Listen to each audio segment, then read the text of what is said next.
Bismillahirrahmanirrahim. Assalamu alaikum, dear participants. Today we will be discussing a very important topic, and that, in fact, is a topic which is an amalgam of many other topics, and it actually relates to some of the very common misconceptions that are found amongst Muslims regarding Islam. And these misconceptions, of course, are not only found amongst Muslims, but they also prevail amongst people who are generally new to Islam or who intend to convert to Islam or who would like to study Islam. So it is very important that we take notice of these misconceptions.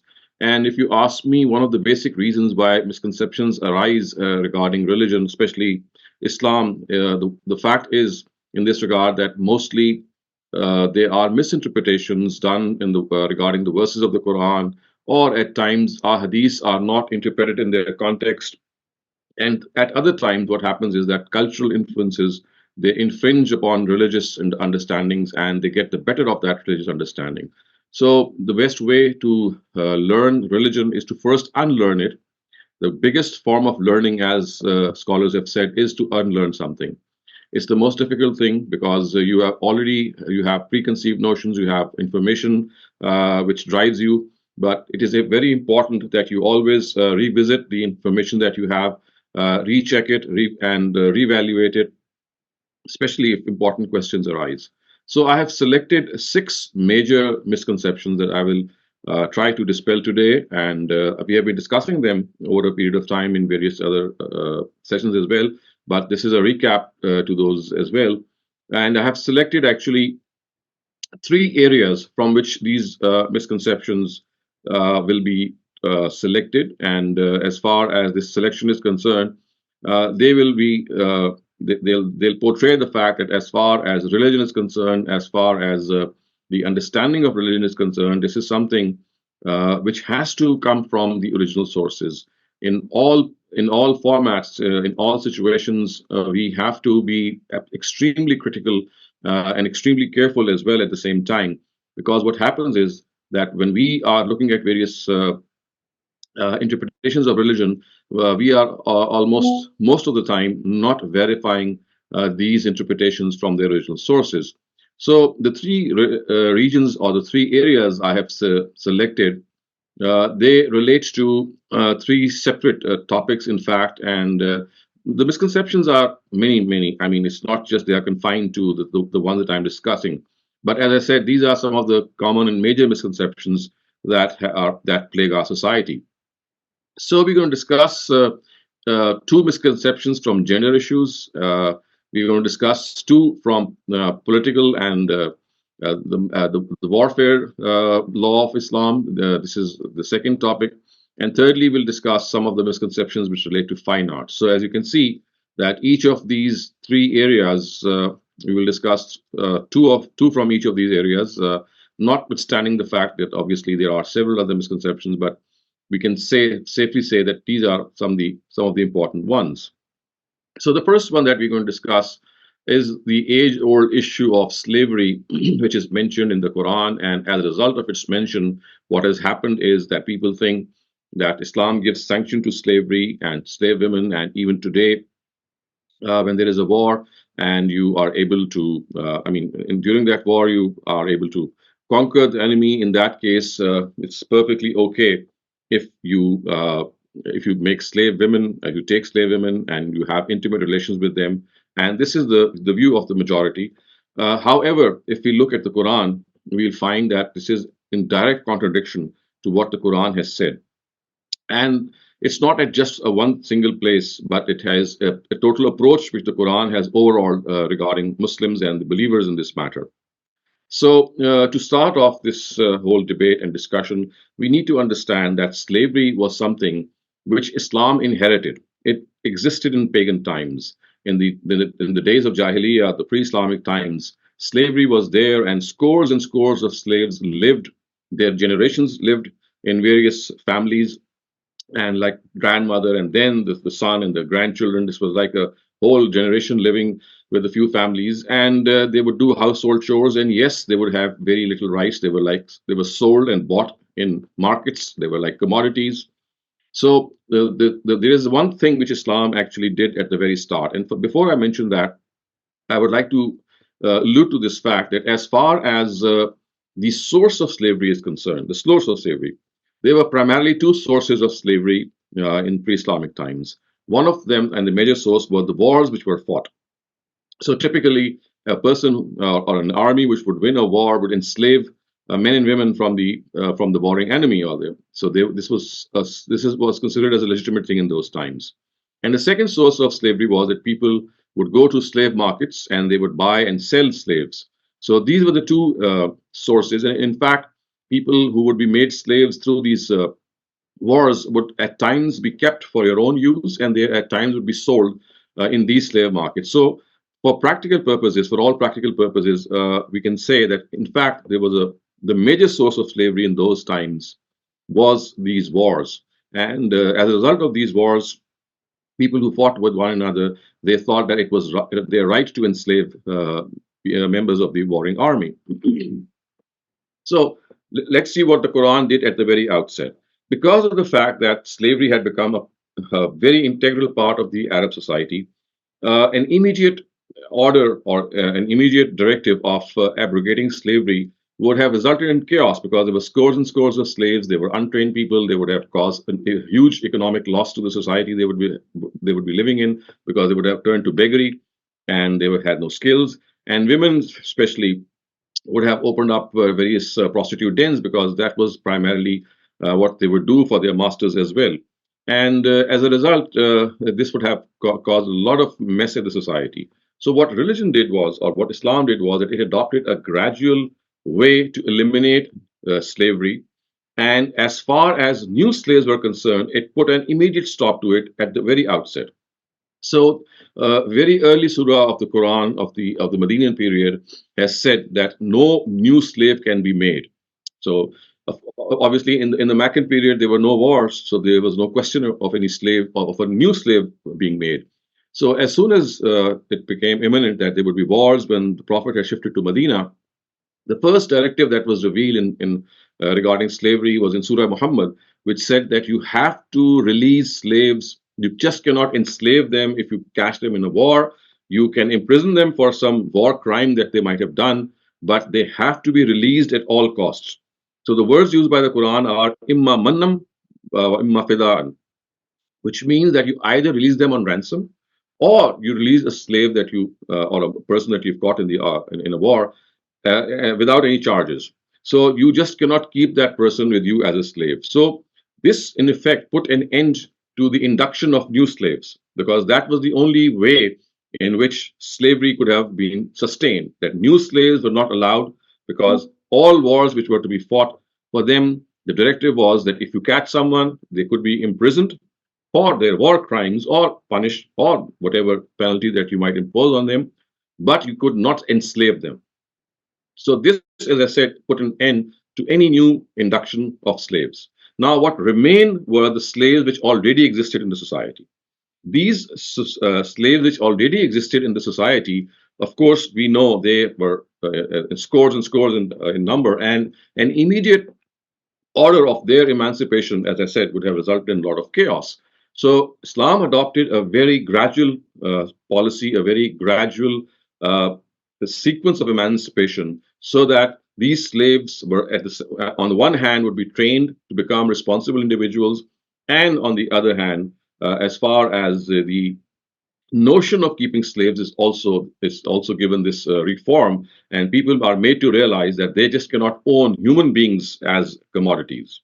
So look at how the Quran started off. First of all, in a very early Meccan surah. So we're talking about existing slaves. Remember, an end was put to the induction of new slaves because any war that would be fought, about that war, it had been declared by the Quran that you cannot enslave any prisoner of war. So, in effect, a new induction was put an end to. Now we are dealing about the procedure that the Quran adopted regarding existing slaves, and they were, as I said, numerous in number.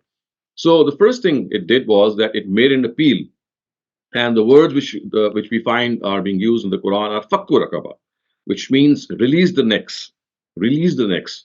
And if you know Arabic, this has a very, very strong appeal. It's like an emotional appeal that is being given to us that, well, you have put the yoke of slavery around the necks of people. They are meant to be free people. They are meant to roam around earth just as any free person is given this authorization, but you have enslaved them. So the Quran in an early Meccan surah, which is Surah Balad, it says Fakku Rakaba, release the necks, as if these necks are have become yokes, and these yokes are around those necks, and those necks are under your control. And then the Quran said that as far as your own attitude towards slaves are concerned, you should be extremely kind to them. You should be extremely compassionate to them. You must not give them chores which are beyond them. And it took a step ahead when it said that whatever you eat yourself, you should make them eat. Whatever you clothe yourself with, you should make them give them the same clothing. So, in other words, the Quran wanted to raise the standard of living of the slaves so that ultimately it would become so difficult to maintain slaves that people would be forced to just liberate them and free them. So imagine that if you have to give the same amount of standard of living as you yourself profess to someone who is answerable to you, someone who's your slave, it will virtually become very difficult because it's not just a couple of slaves that we're talking about. We're talking about a couple of hundreds of slaves at times that were owned by a household. Remember, there was a joint family system there, and it was not just a few people who were owning slaves. So they had a lot of slaves in a single family as well. So the second directive that was given was that you should equate their standard of living to your own standard of living. And what you wear is something is not just exclusive to you. You must give your slaves the same apparel, the same clothing. Then a third step was taken by the Quran, and that third step was that as far as the name of a slave is concerned, we know in Arabic the word abd is used for a slave man, and ama is used for a slave woman or a maid servant. So the Quran corrected and said that you cannot use these words for these people. You must change them and you must call them fata and fatat, which is a common word for man or a woman or a boy or a girl. So the word itself, which was something which was coined or which meant that there was a category of people of that sort because they were called by this name, was in effect deleted from the dictionary. It was said that you just cannot call them your slaves. The word slave was abolished, or the word which itself connoted slavery was abolished, and they were said that if you call your slave men and women, it must not be in any form the status that they occupy, which is slaves. You have to call them as a man and a woman are called. So this was a big step because the psyche of the Arabs was difficult for them to accept them at their own lot with their own status. And then the Quran actually said for whatever crimes and punishments which take place in the society, if you have to atone for certain sins, then an atonement was fixed. For example, in the case of murder, in the case of unintentional murder, in the case of zihar, that you can liberate a slave to atone for your sin. This again meant that the Quran wanted people to liberate as much slaves as they could. And then another step that was taken by the Quran was that it encouraged these slave men and women to intermarry, to marry one another, so that they can marry amongst their own lot and lead respectable lives. And still another thing which the Quran did was it said that even people who are free and who are not slaves themselves, if they don't find any match for their own selves, and they find a slave woman who has been kept chaste and modest, they can also go and marry her. Once again, to lift the standard of these people, this lot in the society. We know that the Prophet himself did this, that he encouraged his paternal cousin, Zainab bint Jahash, to marry his freed slave, Zaid bin Harisa. So Zaid bin Harisa, who is the Prophet's own slave, who was freed by him, the Prophet encouraged Zainab that she marry him so that the standard of a slave, I mean, people would not view him as slave because now he would be marrying amongst nobles and amongst people who are known as free people. And then the Quran had also said that as far as slavery is concerned, as far as these age old concepts are concerned, one final thing which actually blotted out this whole institution, and this actually was a verse which was revealed in the Quran in the later part of the Medinan period, and that was the verse of Mukatabat. This is in Surah Nur. This verse said that any slave who has this ability to give you this assurance that he or she will not become an economic burden on the society and will guarantee a certain chore that he or she would do, then if he or she asks for liberation, for emancipation, then you just cannot stop her from giving that emancipation. You must liberate every slave who asks for his or her liberation. So this was the final nail in the coffin. That initially there was a ground that was being prepared. Initially, people were being told that this is how things are going to look. And ultimately, near the end of the Prophet's life, this Mukatibat verse sealed the fate of slavery. And it was said that every slave who wanted to be free should be set free. So after this, you can clearly see that no new slaves were being made. That was something that had already started in the Meccan period, in the Medinan period.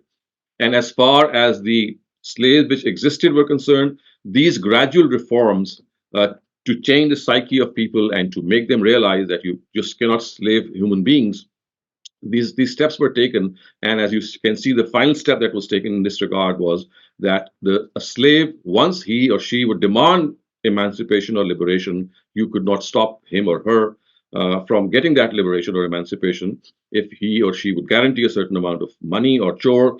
That, of course, is once again would be a guarantee that he is not going to become or she's not going to become an economic burden on the society. So these are the steps which the Quran took, and as a result of which, in the times of the Prophet, we find thousands and thousands of slaves being liberated, and even in the times of the caliphs as well. But now the question arises: is that why is it that if such a vehement movement was undertaken by the Quran to eliminate slavery, it was such a pronounced thing that you just cannot miss it? How is it that this concept about slavery still prevailed, and our scholars still think that slavery as an institution is something which which still exists, and if there is a war with an enemy country, you can still enslave women and have intimacy with them? I think, in my personal view, as far as I have understood, the major cause of this misconception is by not understanding two verses of the Quran. I mean, in fact, the verse is just one. It is repeated twice in two surahs.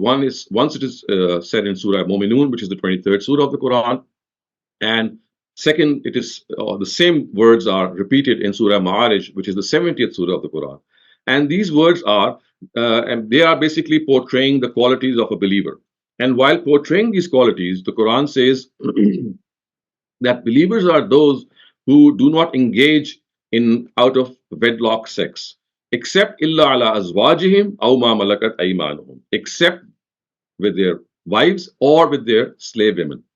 Now, this verse is something which we find, of course, which today is read copiously by reciters, by all of us in the Quran. So, in the presence of this verse, people thought, well, the Quran is giving this exception that you can have sex out of wedlock with your slave women, because the Quran has said that believers are those who do not have any sex out of wedlock, except if the matter is with their own wives and if the matter relates to their own slave women. And they fail to appreciate the fact that these verses were not an absolute order given for a permanent period of time. So you see, we have seen that the Quran adopted a gradual methodology of eliminating slavery. It was a gradual methodology. In the presence of this gradual methodology, of course, the institution of slavery had to be protected, that until slavery is finally totally proscribed and totally prohibited, during that time in which people were being urged to liberate slaves out of their own accord, but it was not made an obligation on them, slavery was still allowed because it was made an optional thing, in the sense that slaves that you already have, you should try to liberate them as much as possible. But this was made an obligation right at the end. So during this time, there was a temporary period, an interim period in which slavery was protected. Of course, because during that time, you were allowed to have relations with your slave girls, because that was the time in which that gradual elimination process was in play. So both these verses, if you look up the context, you'll find that they occur in the Meccan period of the Quran. They occur in the Meccan surahs, and they make it clear that as far as human beings are concerned, as far as good Muslims are concerned, as far as believers are concerned, they cannot think of having intimacy with any person except with their wives and with their slave women. This was for that interim period in which, of course, slavery was given sanction until the time that was totally proscribed. So, by not placing this background, or by not understanding this background, by just reading through these verses, people have come to this conclusion that this institution of slavery is still sanctioned by the Quran. And then the next thing was which was added to their view was that when they saw that there were scores and scores of slaves still being kept by the later caliphs, and of course you find the Abbasids, you find the Ottomans, you find the Fatimids, you find the Mughals, you find the Alawis, so many dynasties right until the end of the caliphate in 1924, and even after that, because of the fact that these all these kings had their harems and they had concubines, so they all people connected one dot with another dot, and they thought that, well, on the one hand we find the Quran giving this sanction, on the other hand we find people also, I mean, taking benefit from this sanction and having slaves right until the end of the slavery, which actually took place through the hands of a Western mandate, in which slavery was virtually given that black mark in the 1960s. So this is how the history has progressed, and as a result of not understanding these nuanced details, the institution of slavery has thrived, and it still thrives. Whereas I would say it's a stigma on the face of Islam. Religion or Islam has nothing to do with slavery. It came to reform slavery, it came to do away with this institution of slavery. And by not understanding the gradual process in which slavery was eliminated, because there was a certain period of time in which it was given protection, because, of course, as I said, that final order of prohibition came at the end, and people were slowly being acclimatized to do away with this inhuman institution that they were allowed. So we know that during this time, the Prophet himself had a slave woman, Maria the Copt, and from him actually she bore him Ibrahim, his son, and who died in infancy. We know, and in fact, we also know that she was sent to him as a royal gift by the king of Egypt, Makaukus, and the Prophet kept her as her slave lady. And the biggest reason, which I find, and the most compelling reason, is that, of course, because of the fact that there was this transient period in which slavery was given this sanction and protection, there had to be someone who would demonstrate how you could ideally deal with a woman who is your slave, and yet she enjoys all the rights of a wife as well. So, what the Prophet did was that he did not set her free. He could have set her free. He did not set her free simply because in the first place, you just cannot do that without realizing that she would have had no place to go because she had come from an alien land that was far, far, far away. And secondly, he demonstrated through his own practical example how best you can deal with your slave women. And we read in history how Maria the Copt, she virtually enjoyed the same status as the wife of the Prophet, although she was not a wife, but she enjoyed the same status. She was given the same respect. She had the same regard held. I mean, she was held in high regard. And this is how the Prophet, through his own example, showed to the Muslims that until the time it is totally proscribed, if you have to keep slaves, then it should be in such a respectable way. So, to come to a conclusion to this study, I would say that the institution of slavery was gradually eliminated, and the verses which speak of its sanction, they belong to that period of gradual elimination. And there are people who must also concentrate on the Muqatibat verse of Surah Nur, which says that you have to liberate your slave come what may. And in the first place, also realize that in Surah Muhammad, which I said is a surah which was revealed right around the Battle of Badr, which was the first major battle in which slaves could have been caught, or prisoners would have been caught and made slaves. So just before that battle, it was said that you must set them free. You just cannot enslave them. So if this pattern of the Quran had been understood properly, how it was gradually eliminating this curse, this confusion would not have arisen. But unfortunately, it did arise and it still prevails. So today, also, if you ask any scholar of religion, most scholars of religion, I would say, they would say yes, that today there is a war. You can practically enslave women and have intimacy with them, which I said is a big stigma and a big misconception. And that is why I placed it at the very top of these common misconceptions. Now, let us go on to the next misconception. And before we go on to the next misconception, let me just first again give you this heads up that the second misconception that we are going to discuss is regarding the half testimony of women.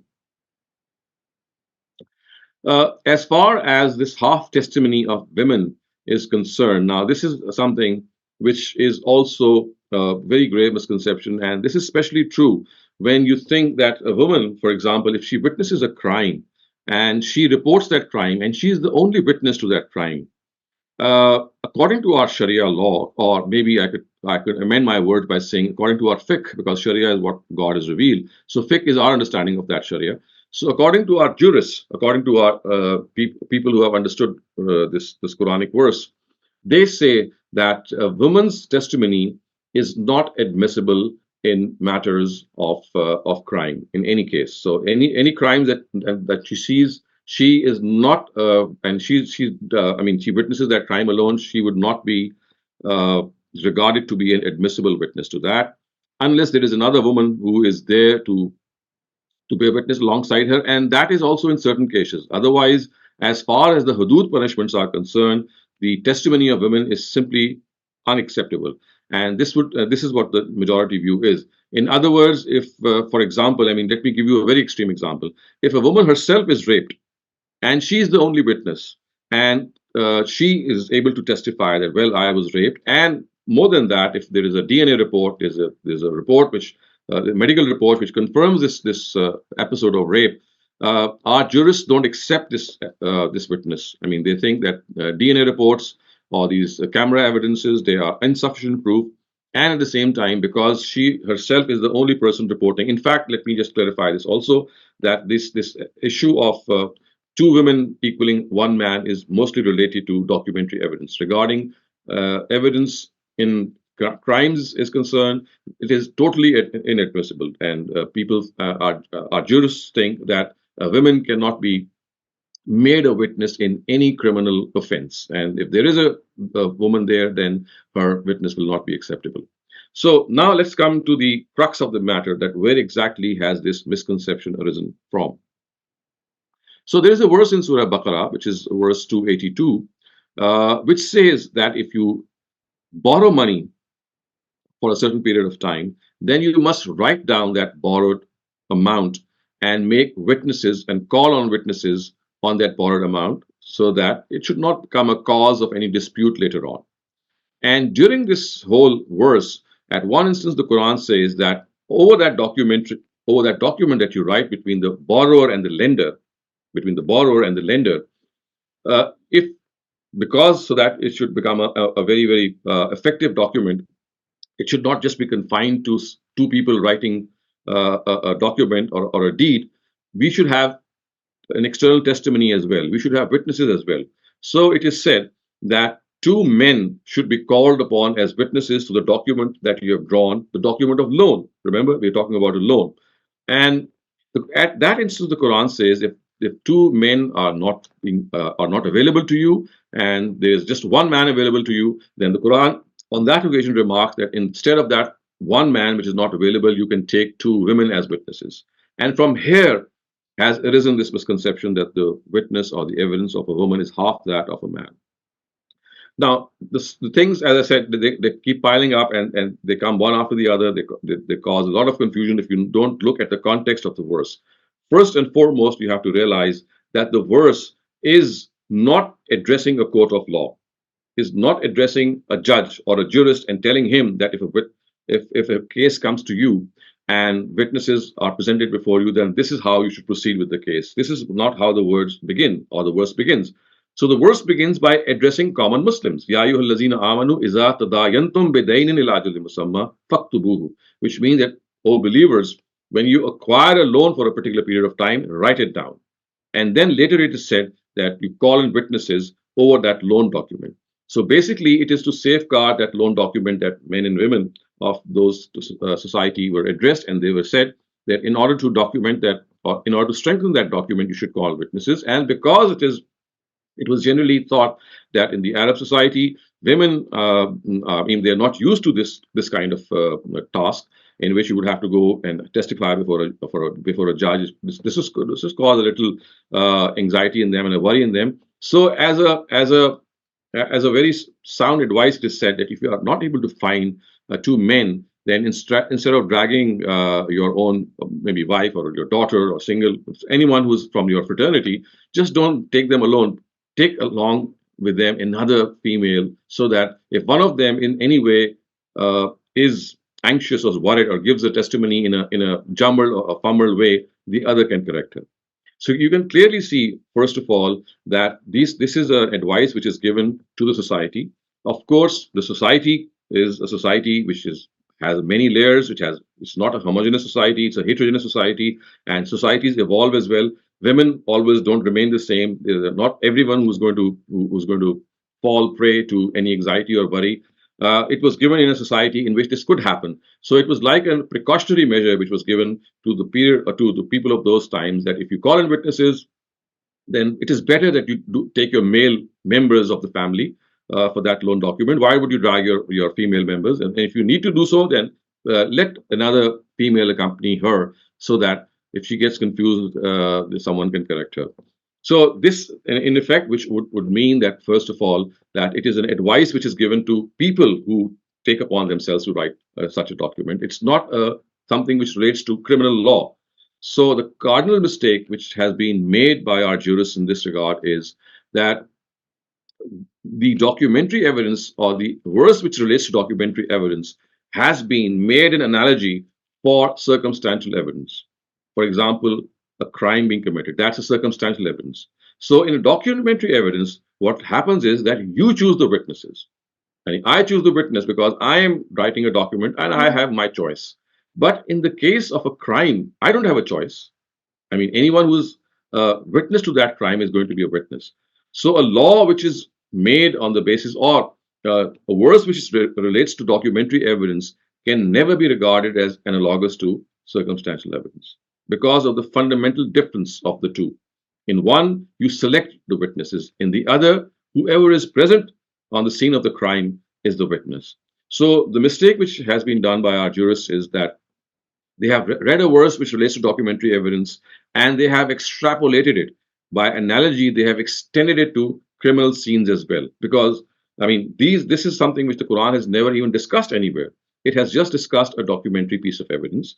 And for that evidence also, as I said, it is not something which relates to a court of law. It's like a personal advice being given, which means that you can, I mean, according to your own circumstances and the society that you live in, you can adopt this measure. Otherwise, as far as the testimony of witnesses is concerned, the Quran has not differentiated between men and women in any crime, anywhere. So this is basically the prerogative of the judge, the person who is going to give the ruling, the person who is the arbitrator. He or she, if he or she finds people presenting their testimony in a clear way, that is absolutely fine. So, as I said, the mistake that has been done, or the erroneous understanding, has resulted, first of all, by not understanding that these verses are not related to any court of law. It's like a personal advice being given.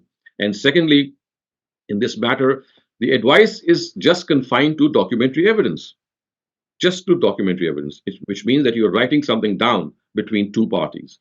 It does not relate to circumstantial evidence in any case. And what has been done is that something which belonged to documentary evidence has been extrapolated and made analogous to circumstantial evidence. And therefore, now on a scene of crime, or on such occasions, it is said that it has to be two women in place of a man if they have to do so. And also, let me remind you that even most scholars, they don't even accept the witnesses of two women in the case of the hudud punishments. They accept these women in certain very specific areas also, this issue of having two witnesses. Otherwise, in most cases, they discard them as witnesses entirely.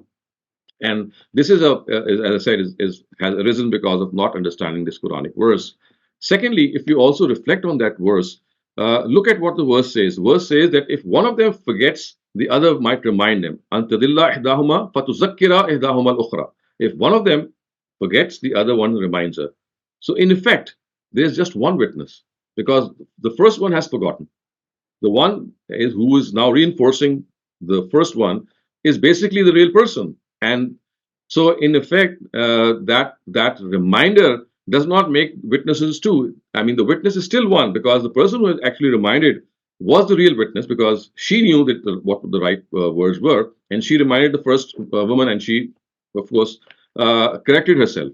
But then that is like a supplementary thing. So in effect, what we can say is that even in such a case, what the Quran has said, it's not the two witnesses which are deciding a case in the case of even documentary evidence.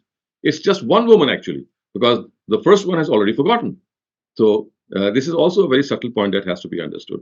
And finally, you can see that in all matters of testimony, one of the greatest matters that you can think of is a report that could be handed down from the Prophet himself. So the ahadith literature that we have, it's scope. I mean, it's filled with women who report things from the Prophet. We know the Prophet's wives, we know the Prophet's cousins, we know so many other women who would come to the Prophet and they would report or testify to a certain thing, and they would report it to the next person in line. And we don't have two women on many occasions. So you see, our own history also negates this, that when we start reporting the incidents of the Prophet's lives, we never demand that there should be two people who should report these incidents, because this is something which is of a common sense thing. I mean, this is something which is never discussed in the Quran and left to our own discretion.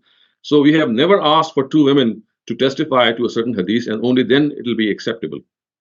Because, I mean, this is something which is regarded to be a normal happening, that a single person reporting a single incident or a single matter, if that report is verifiable, if it is logical, if it has other, which is free from other defect, it will be acceptable. So, in effect, what we can say is that this is another messed up issue of the Quran, which people have understood from the Quran, or misunderstood rather from the Quran. As far as the Quran is concerned, it gives you no discrimination regarding gender in witnesses. In fact, it gives this mandate to the judge that whoever he or she considers that that the testimony has been rightly manifested, or has manifested itself in a way that people have given their view in a very, very clear manner, and there's no confusion, then if a judge is satisfied, he can give a decision on the basis of single woman. And if he is not satisfied, then even if 10 men have testified, he can just refute their testimony, simply because it's not concomitant. So I wanted to clarify the second misconception as well. So I'm not going to go on and discuss some of the other ones. Inshallah, we'll find time for the remaining misconceptions in some of our coming weeks. But for today, let me just sum up. We've discussed these two major misconceptions amongst Muslims. One of them is that slavery is something which is sanctioned by religion. We've seen how grossly misunderstood this concept is. And secondly, we have also seen how the testimony of women is something which, in matters of especially criminal cases which require circumstantial evidence, is not discussed anywhere in the Quran. And in all such cases, it has been left to the discretion of the judge. Yes, regarding the nisab of witnesses, there are two exceptions which the Quran had said, that in all cases it will be the discretion of the judge to call out any witness and to even take a camera report or a post-mortem report or even a DNA sample. It has given just two exceptions in this regard, and one of them is that if someone accuses some respectable, modest man or woman of adultery or fornication, then he has to or she has to bring 4 eyewitnesses, because the Quran wants to protect the chastity and the modesty of that single person. Even if he or she has faltered once, it wants to give that person that benefit of the doubt, or let's say more protection. So in that single case, the Quran says that 4 eyewitnesses are required if you are going to allege that someone has committed adultery. So this is one case in which the Quran has pointed out in the required number, which is 4 of witnesses. And the second case in which it has done so is in the case of prostitutes. The first one was mentioned in Surah Nur, and the second one, which I'm just going to divulge before you, is in Surah Nisa. And this says that if you have to deal with these prostitutes, so for them it is sufficient that if 4 people give you this testimony that she is in fact a prostitute and she behaves as a prostitute, then it would be sufficient to punish them, whatever the punishment is going to be given. So in case of prostitution, those 4 witnesses have been mentioned in the Quran and Surah Nisa. And in the case of alleging fornication or adultery for a respectable, decent, noble man or woman, if someone blames them or, as the Quran says, does qazf, the word used by the Quran is qazf, then in that case, he has to bring 4 eyewitnesses. And these are the only 2 instances in which the testimony of the number of witnesses is even mentioned in the Quran. For all the rest of the crimes, whether it's murder, whether it's theft, whether it's any other form of any other crime, the Quran has left the matter to the discretion of a judge. The discrimination between a man and a woman is totally uncalled for and is totally baseless as far as it is concerned. So let's now end this session here. And if you have any questions, please raise them. Thank you very much, Dr. Saleem. Our first question comes from the chat and it asks, God exists outside of time. Therefore, he knows that one particular verse could be misunderstood to undo an important mission. Couldn't he, and in his entire infinite wisdom, could have left this verse out? Why is this verse so important? You see, this is not just the case with this one verse. If you look at how people understand various things, the real test is not to get to the right understanding. The real test is to strive to get to the right understanding. I mean, misconceptions, they can arise from the simplest of words. It's not just this particular verse, as I said. If you ask me, I can name you several hundred verses which have been misunderstood or understood variously by people. And they have caused this confusion because you see, God has not bound us by a certain interpretation.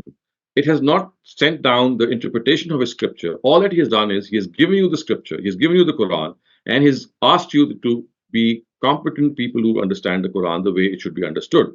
But as human beings, we are not perfect. We make errors. These errors at times are because of culture. At times they are because of lack of deliberation. At times they are because of lack of knowledge. So this is like a human error that we have built in us. This thing of being human is something which will always be an instrument of making us imperfect individuals. So as long as we are human, we are bound to make these mistakes. The simplest of verses can cause confusion. So it's not that we should be worried about. What we should be worried about is that whenever an alternative comes across you as a critique to an established view, you should always weigh the view that you'd like to adopt in the scales of reason and rationality. It should not be in the scales of emotions. It should not be because many people accept it. It should be because of the reason for which a certain view is either valid or invalid. So I think this is how God has wanted us to progress in life. He's not spoon-fed us. He has given us the scripture, he has given us intellect, and he has asked us to do what best we can. And if we make errors, this is something that we are bound to do, then let people come and correct you. And if they come to correct you, never be biased, never think that you are being demeaned in any way. Always be a seeker of the truth, always be a humble seeker of the truth. And if you are, then truth is going to find you. Thank you, Dr. Saleem. Shaban Ansari, you're up next. Please go ahead. ये जो मुकाबत में जो रकम अदा करनी होती है, तो ये उसके बदले कि जब उन्होंने उनको खरीदा था तो उसकी पेमेंट है, या जो उन्होंने उनके ऊपर खर्च किया था स्लेव्स के ऊपर, ये एक कीमत किस चीज की है? Basically, this is a guarantee given to the master that you are going to be a responsible individual of the society, in which you either give a certain amount of money that you have worked for, and or you carry out a certain chore or a certain task. So this is like demonstrating your sense of responsibility, that you will become a responsible individual of the society. And because this responsibility is something that has to be measured in certain ways, so the ways that the Prophet suggested was that either the person should give that money, a certain amount of money, or he should demonstrate this seriousness through a certain chore that he or she would do. बिल्कुल ऐसे ही जैसे मेहर as a token दिया जाता है, इसी तरह की चीज है। Well, it's not that meher is something different, because that's a symbolic expression of the responsibility of the husband. This is not a symbolic responsibility. This is an actual responsibility. This is something that you are demonstrating your seriosity, that you are absolutely serious, and that the amount that you, because you see, whenever you give money, it makes the thing formalized. It gives you that impression, or it gives the whole deal an impression that this is being done in a serious way.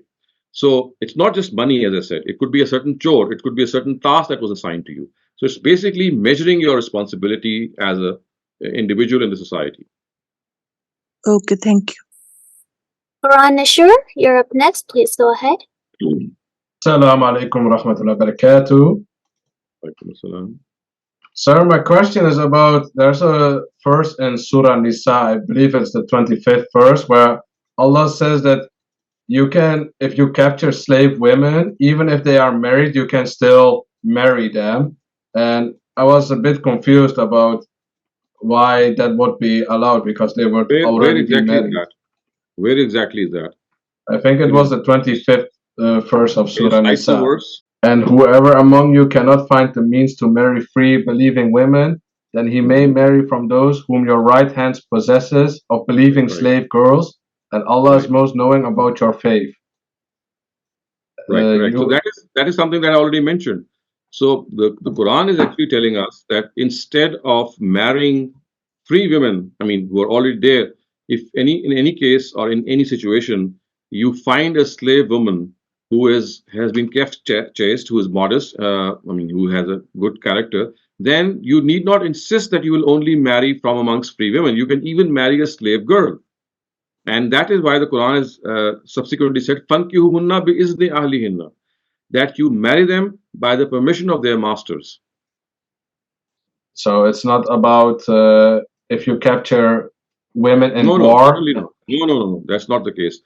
This is about women which were already existing in the society. As I said, you see, this is so important to understand that any new induction of slave men and women, it was totally prohibited at the very start because the only source was those battles which were fought. There was no battle in the Meccan period. The first major battle was the Battle of Badr. So I've just said that in the Battle of Badr, just before that, it was said that if you capture prisoners of war, you cannot enslave them. You either set them free without ransom or you set them free with ransom. So you see, any new induction of slaves was, as a result, stopped from this directive. Now, what remained were existing slaves, people who were already slaves. So for them, this gradual methodology was adopted until the time of the Mukatabat, in which it was just.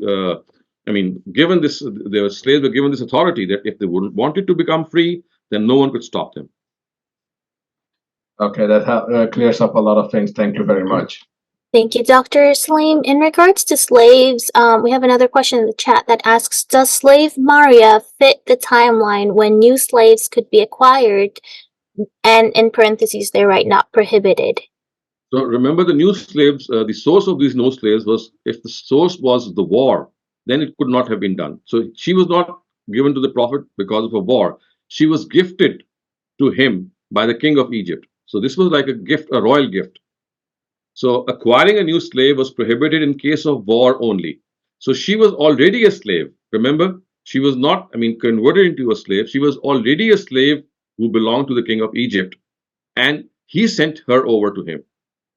So it was not that she was made a new slave. She was already a slave. Thank you, Dr. Saleem. Akram Bhatti, you're up next. Please go ahead. Thank you, Mariam. Assalamu alaikum, sir.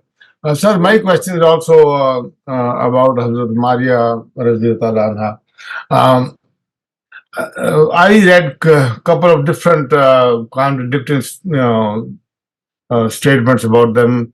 One, it says that Rasulullah married them, and everybody has to marry before you take him as spouse. And second statement was very strong again that he never married Hazrat Maria radhiyallahu anha. So what is the correct? I mean, if you look at the Quranic verse of Surah Ahzab, which enlists the marriages of the Prophet. So there is a very detailed verse in Surah Ahzab which tells you that who are the women that he can marry. It clearly says that it says that the only women that he can marry, there's a category that has been enumerated, and amongst them are women who are made prisoners in war. You set them free and you can marry them. Then there's a category in which women who had migrated with him as his entourage from Mecca, and because of the suffering that they had gone through. Then there's a third category which is meant for the affection that people need in this regard. So these are the three categories that have been mentioned. And you'll not find anywhere that the Prophet has been allowed to marry a slave girl who has been gifted to her. He could not have done that. The Quran has stopped him from doing that. So he could have only married a slave girl had she been set free after being captured in a war. And this is the case what happened actually. So Safiya and Javeria, these are two wives of the Prophet who were actually made prisoners of war. I mean, they were caught in a war. They were set free, and then out of their own will, they married the Prophet. So, I mean, as far as Maria was concerned, as I said, she does not belong to this category, and she was given as a royal gift. And if you look at this verse of the Quran, you'll see that the Quran has stopped the Prophet from marrying anyone outside these three categories. I think you just gave us a ayah, if I'm not mistaken, that you can only you have to marry all your spouses. Did you not? No, there is no such verse in which it says that you just, for intimate relations, you just need to marry anyone. The Quranic verse says, "Illa ala azwajihim aw ma malakat aymanuhum," which means that the Quran says that you cannot indulge in sexual intimacy, except if it is with your wife or with your slave women. As I said, these are two verses, one in Surah Mu'minun and the other in Surah Ma'arij. They were revealed in that period in which slavery still existed, and it was given sanction. So these are the two verses. It doesn't say that you have to marry your slave women. Otherwise, I mean, if you have to marry them, they're already your wives. That would have been a redundant phrase. Only the Quran would have. All that it would have needed was to say you should not marry women. I mean, you should not have sex out of wedlock, and you should confine yourself to your women, because every woman who you marry becomes your wife. So slave women would not have been discussed separately. The only reason that the Quran says illa ala azwajihim aw ma malakat aymanuhum is that these are two categories. One is your wife, and the other is your slave woman or slave girl. Both of them are individuals with whom you can have intimacy with. But as I said, this was an age-old custom. It was something that existed, and it was gradually reformed. But during that gradual period, I mean, as I've said repeatedly, it was it was in force. So that is how it happened. Thank you very much, Dr. Saleem. Imran, you're up next. Please go ahead. Assalamu alaikum. Thank you, Dr. Saleem. The first question I have is about the two female witnesses. So, from what I understood, that for documentary reasons, like with the properties and stuff that females didn't do, they needed the two witnesses. But in other cases, the single female. Let me clarify that. It's not something of a mandate given to the court. It was a suggestion given to the general public, keeping in view the Arab society of those times in which women were not used to going to the courts. So for today, I mean, if you relate that verse to today, it will always have that restriction if women are of the same sort. You see, women of those times, they were not used to go to the court. And since the matter is not basically addressed to the court, it's a matter which is being addressed to the common man, to common individuals. That if you make a written agreement, do it with your male relatives or people who you know of the male gender. So basically, this was a society-oriented directive. And directives which relate to society, they have to be understood via the dynamics of that society. Not all societies are going to be the same. Not all societies are going to have women who are going to falter in giving their testimony. So remember, this was more of a society-specific directive, and it can still exist if the society is still the same. And there could be societies who are still the same, in which women don't feel comfortable in that environment. And I can tell you that I've seen that even today's environment is not very conducive to women witnesses. I mean, they might get confused in their testimony, and the same is true for men as well. So that is why the issue of testimony is not completely bound on the testimony of people testifying. It could be circumstantial evidence as a result of, as I said, camera reports. It could be people testifying. It could be post-mortem reports. It could be DNA reports. So you see, anything which is admissible as evidence is something which can be accepted by the judge. Thank So you. it's not relating to in any way to any obligation. I see. Thank you. I have a quick question on the slavery. So you explained quite nicely about how Islam is doing away with the slavery. So the first part is that, I mean, I don't think any of our kings or khulafa ever put an end to it officially. And the second thing is about the male slaves. So the male owners can have sexual relationship with female slaves. But what about the male slaves and, of course, their needs? This was never the case. So this was never the case. So women who would own male servants, they were never indulged in intimacy, and this was a norm in the Arab society, and this never took place. This was only allowed in the case of women and their male masters. It was never allowed for the reverse, and it never happened actually. So what about those males that were captured as slaves? What about their rights or their their? Obviously, I mean, first of all, as I said, you could not have captured anyone and make them your slave. That's the first thing which the Quran did. So as soon as Surah Muhammad was revealed at the time of the Battle of Badr, it was made clear that you cannot make prisoners of war your slave. You have to set them free. You can charge them with a war crime in which they will stand trial. Otherwise, the Quran says you have to set them free, either with ransom or without ransom. So this is a huge step which the Quran has taken. You just cannot pluck them from their from their own lot in any case. Uh, what was the verse in Surah Muhammad that you had mentioned? It says, it's near the beginning of the surah. If you just pick up the surah, I think it's like the second or the third verse says imma mannam ba'du wa imma fidan, which means that once you capture these prisoners of war, mannam means doing a favor. So you set them free either as a favor, wa imma fidan, or as by exacting ransom. Fida is ransom. So you have to set them free, come what may, either without ransom or with ransom. Except if that's a common sense exception, that if they are guilty of any war crimes, then they would stand trial for those. Thank you very much. Jazakallah. Thank you, Dr. Saleem. We'll take our last question of the day and then we'll be all out of time. Shabnam, please go ahead. Thank you Maria sir मुझे historical view point से थोड़ी सी clarification चाहिए थी sir ये कहा जाता है कि हमारे जो कैलिफ्स थे राइटली गाइडेड कैलिफ्स उनके दौर में भी जो वॉर्स हुई उसमें कैप्चर्ड प्रिजनर्स को गुलाम स्लेव बनाया जाता था लाइक रोमन और पर्शियन वगैरह तो सर अगर ऐसा नहीं है अब थोड़ा सा प्लीज गाइड करें कि ऐसा ये सही है या गलत है I think in my own understanding this never took place in the times of the rightly guided caliphate, the first four caliphs. This is something which reverted back after them. I mean, which came in place after them. In their own times, the rightly guided caliph, they understood these directives and they followed these directives. It was after them when our caliphate turned into a monarchy. Right, sir. वो reports जो फिर books में आती हैं, that means के they are not right. I mean, those reports, they have to be understood in their own perspective. Either they are dealing with a specific category of slave women who have not been claimed by any women, any people, or they are referring to their original status as slaves. So you see, these are certain reports that have to be understood in their own context. They don't have an absolute understanding. I mean, they have an application. All of them have a particular context. Sir, there were male slaves as well. Males को भी बनाया जाता था slaves. Right. They were made slaves.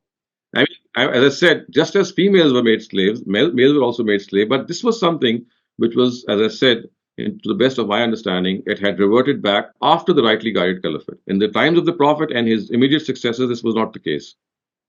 Right, sir. Thank you, sir. Thank you very much.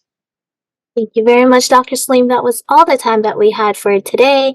I know some participants have more questions, so I will request them to hold on to their questions until one of the future sessions where they can ask off-topic questions.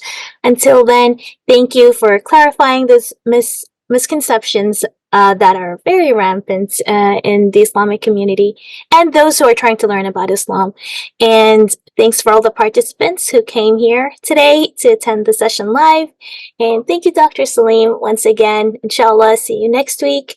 And assalamu alaikum wa rahmatullahi wa barakatuh.